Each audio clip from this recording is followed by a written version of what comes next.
할렐루야. 하나님께 영광 돌립니다. 자, 오늘부터는 21절로 28절 말씀을 묵상합니다.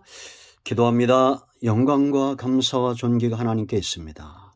온 마음으로 하나님을 사랑하며 주의 음성 듣기를 사모할 수 있는 귀한 기회와 시간을 주시니 감사합니다. 하나님께서 영광을 받으시옵소서. 사모하는 모든 영혼들이 출애굽기의 말씀을 통해서 구원에 대한 분명한 확신과 삶에 대한 분명한 확신과 하나님의 부르심에 대한 분명한 확신을 갖는 귀한 시간이 되게 하옵소서. 종을 낮추시고 겸손하게 하시고 오직 말씀의 도구로만 쓰임받기를 원합니다. 오늘도 말씀하실 하나님을 찬양합니다. 하나님의 능력과 지혜로 이 말씀의 깊은 것들을 깨닫게 하여 주시기를 원합니다. 예수님의 이름으로 사모하며 기도합니다. 아멘. 자, 여러분 본문을 충분하게 읽으시기 바랍니다. 12장은 유월절과 무교절에 대한 규례고 이 유월절이 행하여질 때에 하나님의 심판이 그들을 넘어가게 되고 이스라엘이 마침내 애굽에서 나오는 그들의 영이 잘됨 뿐만 아니라 범사에 풍성하게 보화들을 가지고 나오는 것을 이제 보게 됩니다. 우리가 이 말씀들을 잘 주목할 필요가 있습니다. 왜냐하면 유월절은 구원에 대한 겁니다. 하나님의 심판이 넘어갔다는 겁니다. 유월되었다는 겁니다. 피를 볼 때에 하나님이 넘어가시는 거죠. 이제 그 첫 번째 유월절이 행하여지는 것이 오늘 21절로 28절입니다. 유월절 다음에 15일부터 21일까지는 3월 15일부터 21일 바로 무교절이죠. 삶을 이야기합니다. 우리가 지난 몇 시간 동안 이 말씀들을 묵상해 봤습니다. 누룩 없는 죄 없는 인생이 여호와의 절기에 참여하는 겁니다. 구원받은 이후에 삶이 중요합니다. 우리는 지금 무교절을 형식적으로 외적으로 지키지 않습니다. 왜냐하면 유월절과 무교절의 모든 규례는 예수 그리스도 안에서 완성되어지기 때문이며 지금도 이런 구약의 유월절과 무교절을 형식적으로 지키는 자, 외적으로 지키는 자들은 예수 그리스도가 이 땅에 육체로 메시아로 오심을 부인하는 것에 참여하는 자가 됩니다. 이거는 저주입니다. 그러므로 우리는 이제 예수 그리스도의 피를 의지하여 구원받고 예수님의 보내신 성령을 의지하여 누룩을 제거하며 삶을 절기로 누리는 삶을 산다라는 겁니다. 여러분 29절부터 36절까지 이제 이 부분들을 또 살펴보게 될 텐데요. 이스라엘에게는 구원이 임하는 그 밤에 바로 애굽 세상에는 하나님의 심판이 임해서 모든 처음 난 것들이 동물이든지 여종의 자식이든지 바로의 왕궁의 바로의 아들이든지 다 죽임을 당합니다. 그런데 이스라엘은 하나님의 말씀대로 행한 자는 한 명도 죽임을 당하지 않습니다. 그렇다면 이제 21절, 29절부터 36절까지 그 전에 있는 21절로 28절 첫 번째 유월절은 하나님의 심판을 면하는 그 원리, 재앙을 비켜가는 하나님의 진노가 떠나가는 하나님의 생명력 있는 구원의 역사와 축복의 역사가 임하는 유월절을 보여줍니다. 지금 우리는 유월절을 그대로 지키지 않지만 아까도 말씀드렸죠. 유월절의 근본 정신, 즉 구속의 피 흘림이 없이는 결코 죽음을 피할 수 없다는 구속사의 변질은 여전히 변함이 없다. 예수님 안에서 완성되었다라는 겁니다. 그러므로 우리가 주의 보혈을 의지하여 구원을 얻을 때 이 규례들과 이스라엘이 살았던 그 방법들을 잘 아는 것이 굉장히 중요합니다. 이들을 살리는 유월절에 꼭 필요한 4가지가 있었습니다. 그 첫째는 뭐냐? 바로 전달자 모세입니다. 21절 보세요. 모세가 이스라엘 모든 장로들을 불러서 그들에게 이르되 너희는 나아가서 너희의 가족들 어린 양을 택하여 유월절 양으로 잡고 그랬습니다.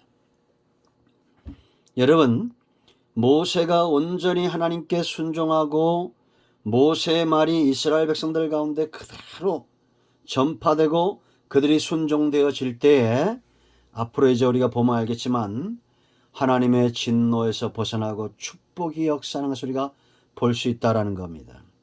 전달자는 그래서 중요한 겁니다. 하나님의 말씀을 그대로 전하는 자, 대언하는 자, 더하거나 빼지 않는 자, 그들이 곧 모세의 위치에서 사명을 잘 감당하는 그런 존재다라는 겁니다. 하나님은 모세를 이렇게 되도록 오랜 세월 동안 연단하시고 기회를 주시고 환경을 통해서 사람을 통해서 다루셨음을 우리가 보게 됩니다. 오늘날도 저와 여러분은 바로 이런 구속의 역사, 구원의 길에 대한 전달자입니다. 이 전달자는 중요한 것이 있죠. 그 첫째는 하나님 편에 철저하게 서 있어야 됩니다. 하나님이 말씀하신 것 외에는 전하지 말아야 됩니다. 우리가 이미 5장부터 11장까지 바로 앞에 선 모세의 모습에서 이 모습을 봅니다. 바로 앞에서 더하거나 빼거나 억울해도 더하거나 빼거나 그렇게 말하지 않고 자기의 사정을 말하지도 않고 자기의 하소연을 말하지도 않고 오직 하나님의 말씀만 전하고 거부될 때에도 변명하거나 타협하지 않고 하나님 앞에 나와서 그대로 속에 있는 것들과 상황을 드러내는 것을 우리가 볼 수 있습니다. 저와 여러분이 회복해야 될 복음 전도자의 첫 번째 사명입니다. 하나님 편에 철저하게 서 있어야 된다라는 겁니다. 아멘. 모세가 바로 그런 사람이었다. 그런가 하면 두 번째, 백성을 온전히 사랑하고 섬길 수 있어야 된다라는 겁니다. 백성의 장로들을 부르고 그들에게 그대로 이 말씀을 전합니다. 여러분, 우리가 모세의 행적에서 알 수 있듯이 그가 하나님 편에 서 있으면서도 백성을 가슴에 품고 있다는 것을 우리가 보았습니다. 그들이 범죄할 때도 그들을 가슴에 품고 하나님 앞에 나아가 중보하며 기도했던 그런 모세의 모습들을 우리가 보게 되죠. 32장 가면 철저하게 모세는 하나님과 사람 사이에 서 있었다라는 겁니다. 오늘날 바로 저와 여러분은 바로 이런 존재죠. 하나님과 백성 사이에 서서 백성은 가슴에 품고 귀는 하나님을 향해서 열려져 있는 사람, 이런 사람들입니다. 그리고 세 번째, 이 구원의 가치, 이 가치에 대해서 분명히 알아야 돼요. 여러분, 세상에 수많은 소식들이 있지만 그 가운데 중요한 소식이 있습니다. 물론 덜 중요한 것도 있습니다. 여러분, 정말 가장 중요한 소식은 뭘까요? 우리의 영원한 삶에 대한 소식이죠. 지금 이스라엘이 이 밤에 곧 다가온 기회입니다. 금방 올 기회입니다. 그죠? 지금 하나님의 심판과 구원이 눈앞에 와 있습니다. 코앞에 와 있습니다. 하나님의 말씀에 순종하면 살 것이고 거부하면 죽을 겁니다. 이 엄청난 가치, 엄청난 말씀에 하나님의 계획하심, 심판, 구원, 이건 반드시 이루어지기 때문에 가치가 있죠. 이걸 누가 알고 있습니까? 모세가 알고 있습니다. 그러므로 전달자로서 그는 온전히 순종해야 된다라는 겁니다.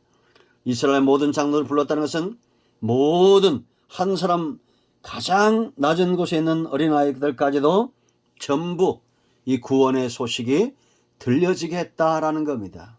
여러분, 천국이 있음을 믿습니까? 지옥이 있음을 믿습니까?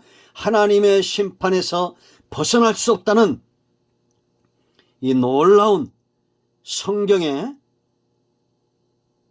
약속, 보여주심 믿으십니까? 하나님의 살아계심을 믿으십니까? 그렇다면 우리가 그 가치를 안다면 철저하게 하나님 편에 서서 백성을 위하며 그들에게 이 구원의 복음, 유월절 어린 양 피의 구속의 복음을 전하는 전달자가 되어야겠습니다. 단지 구원의 확신만 갖고 내 삶에 대한 확신만 갖는 것에 머물면 안 됩니다. 이조리는 부르심의 소명 가운데 붙들림 바 되어서 유월절 어린 양 대신 피의 구속의 복음을 전하는 복음 전도자의 사명을 감당해야겠습니다. 아멘. 할렐루야. 기도합니다. 하나님, 오늘 이 말씀을 기억합니다. 예수님께서 이 땅에 오셔서 유월절 어린 양이 됨으로 우리가 외적으로 이것을 섬기는 것이 불법한 행실이지만 그러나 여전히 주의 보혈을 의지하여 구원의 반열에 이른다는 이 놀라운 구속사의 본질을 아는 먼저 믿은 자들이 철저하게 하나님 편에 서고 백성을 가슴에 품고 이 놀라운 심판과 구원의 복음의 가치를 알고 전하는 그런 사명에 붙들림 바 되게 하옵소서. 예수 그리스도의 이름을 의지하여 청하오니 우리 가운데 눈을 흐리게 하고 귀를 흐리게 하는 모든 악한 영들이 떠나가며 온 영과 온 마음과 온 육체가 치유되고 회복되는 은혜가 있게 하옵소서. 예수님의 이름으로 사모하며 축복하며 취하며 기도합니다. 아멘. 할렐루야. 응답되었습니다. 여러분 모두를 축복합니다. 아멘.